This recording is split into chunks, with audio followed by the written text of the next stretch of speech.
मैं हूं आपके साथ सृष्टि श्रीवास्तव। अब हालात तो ऐसे हो गए हैं कि पश्चिम बंगाल की पूर्व मुख्यमंत्री ममता बनर्जी सबके सामने आकर रोना रो रही है, भाजपा के सामने गिड़गिड़ा रही है। सोचिए क्या हाल हो गया है टीएमसी का और ममता बनर्जी का। जो ममता बनर्जी के साथ हो रहा है, सबके बारे में ममता ने सबके सामने बात की और ऐसा लग रहा है मानो ममता खुद को ही दिलासा दे रही है। चलिए आपको भी बताते हैं पूरी खबर के बारे में। दरअसल हर तरफ से टीएमसी का बुरा हाल है। एक तरफ टीएमसी नेताओं को जनता मार रही है, उसके ऊपर से बागी गुट ममता बनर्जी हताश हो चुकी है। इसी कड़ी में बुधवार को ममता बनर्जी फेसबुक लाइव पर आई और उन्होंने कई बातें कही। ममता बनर्जी ने कहा, किसी को उसकी उम्र को लेकर अपमानित करने की कोशिश ना करें। चुनाव परिणाम के दिन बीजेपी के गुंडों ने कामना की थी कि मुझे हार्ट अटैक आ जाए और मेरी मौत हो जाए, लेकिन मैं उन्हें बता देना चाहती हूँ कि मैं तब तक जिंदा रहूंगी जब तक आपका अंत ना देख लूं। मैं आम लोगों और मजदूरों के लिए लड़ूंगी। मेरे पास काफी कार्यकर्ता है, कई नए लोग भी हमसे जुड़ रहे हैं। आगे उन्होंने कहा, अगर मैं 1997, 98 और 2004 में अकेले दम पर शून्य से शुरुआत कर पार्टी खड़ी कर सकती हूँ, तो साल 2026 में भी ये पराक्रम दोहराने का दम रखती हूँ। जो जाना चाहते हैं वे खुशी खुशी चले जाए। मेरे पास जो जमीनी कार्यकर्ता बचे हैं वो मेरी सोने की खदान है। भाजपा के अंत तक मैं मैदान में डटी रहूंगी। आगे उन्होंने कहा, अभिषेक को निशाना बनाना केवल अपनी पीठ बचाने का एक बहाना है। अभिषेक आज भी बाघ की तरह डट कर लड़ रहा है। अगर उसने कभी कोई गलती भी की थी तो उसकी हर खता माफ हो चुकी है। पाला बदलने वाले नेताओं को लेकर ममता बनर्जी ने कहा, इन नेताओं को डराकर जबरन सेटिंग कंपनी में शामिल कराया जा रहा है। तृणमूल कांग्रेस में मची भारी अंतर्कलह और भगदड़ के बीच पार्टी सुप्रीमो ममता ने अपने भतीजे और पार्टी महासचिव अभिषेक बनर्जी का पुरजोर बचाव किया।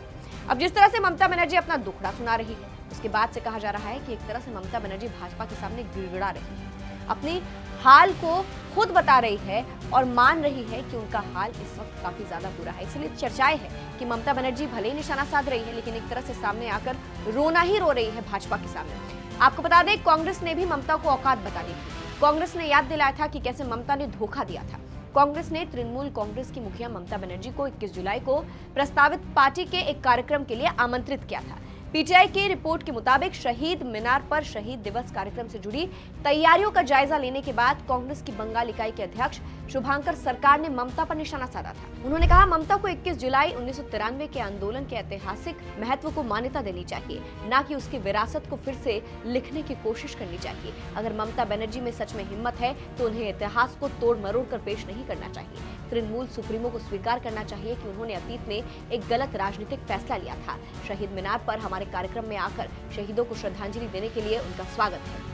आगे उन्होंने कहा था, 21 जुलाई 1993 का आंदोलन युवा कांग्रेस के बैनर तले आयोजित किया गया था और कांग्रेस के साथ उसके जुड़ाव को इतिहास से मिटाया नहीं जा सकता। आंदोलन इतिहास का हिस्सा है और इससे इनकार करने की कोई गुंजाइश नहीं है। जो नेता अपने राजनीतिक अतीत का सामना करता है उसे लोगों का अधिक सम्मान मिलता है। अगर ममता इस साल 21 जुलाई के कार्यक्रम में शामिल होती है और ये स्वीकार करती है कि कांग्रेस छोड़ने का उनका फैसला एक सियासी गलती थी, तो ये एक अहम कदम होगा। बता दें, 2026 के पश्चिम बंगाल विधानसभा चुनाव टीएमसी के लिए एक बड़ा राजनीतिक झटका साबित हुआ था, जहां 15 साल से सत्ता में रही पार्टी को करारी हार का सामना करना पड़ा। इस चुनाव में टीएमसी मात्र 80 सीटों पर सिमट गई, जबकि बीजेपी ने 208 सीटें जीतकर राज्य में पहली बार सरकार बनाई। चुनाव नतीजों के ठीक एक महीने बाद जून 2026 में पार्टी के भीतर एक बड़ी बगावत हुई, जिससे टीएमसी दो फाड़ हो गई और आज ममता बनर्जी इन्हीं कारणों से सामने आकर सबके सामने रो रही है। फिलहाल इस पूरी खबर को आप कैसे देखते हैं, कमेंट करके जरूर बताइएगा। नमस्कार।